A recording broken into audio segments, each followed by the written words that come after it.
మహబూబాబాద్ జిల్లా మరిపేడ మండల కేంద్రంలో కార్గిల్ దివాస్ ను ఘనంగా నిర్వహించారు. ఇక ముఖ్య అతిథిగా మాజీ ఎమ్మెల్యే ధర్మారావు హాజరయ్యారు. కార్గిల్ స్తూపానికి పూలమాలలు వేసి అమరుల త్యాగాలను గుర్తు చేసుకున్నారు. 25 ఏళ్ల క్రితం కార్గిల్ యుద్ధంలో దేశం కోసం అమరులు చేసిన త్యాగాలు వెలకట్టలేనివని అన్నారు. కార్గిల్ అమరవీరుల స్ఫూర్తిని దేశవ్యాప్తంగా చాటేందుకు ప్రతి ఏడాది కూడా ఉత్సవాల నిర్వహణకు ప్రభుత్వాలు కృషి చేయాలని అన్నారు.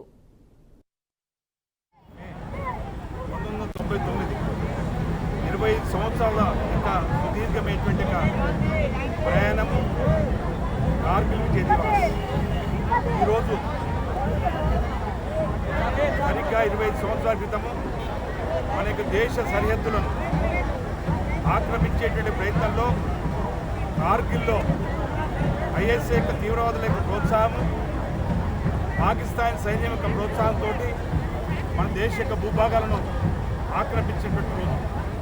దాని మీద ఈరోజు మన యొక్క వీర సైనికులు విజయాన్ని సాధించిన రోజు.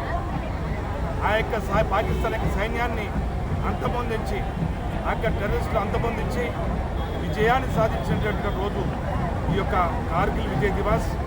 సరిగ్గా 25 సంవత్సరాల క్రితము జరిగినటువంటి యొక్క అనేక మంది బలిదానాలు అర్పించేటువంటి యొక్క వీర సైనికులకు అందరంగా కూడా యావత్ దేశం మొత్తం 144 కోట్ల ప్రజల యొక్క ఆశీర్వాదాలు ఆ యొక్క కుటుంబాలకు ఉండాలని చెప్పేసి ఈ సందర్భంగా 25 సంవత్సరాల యొక్క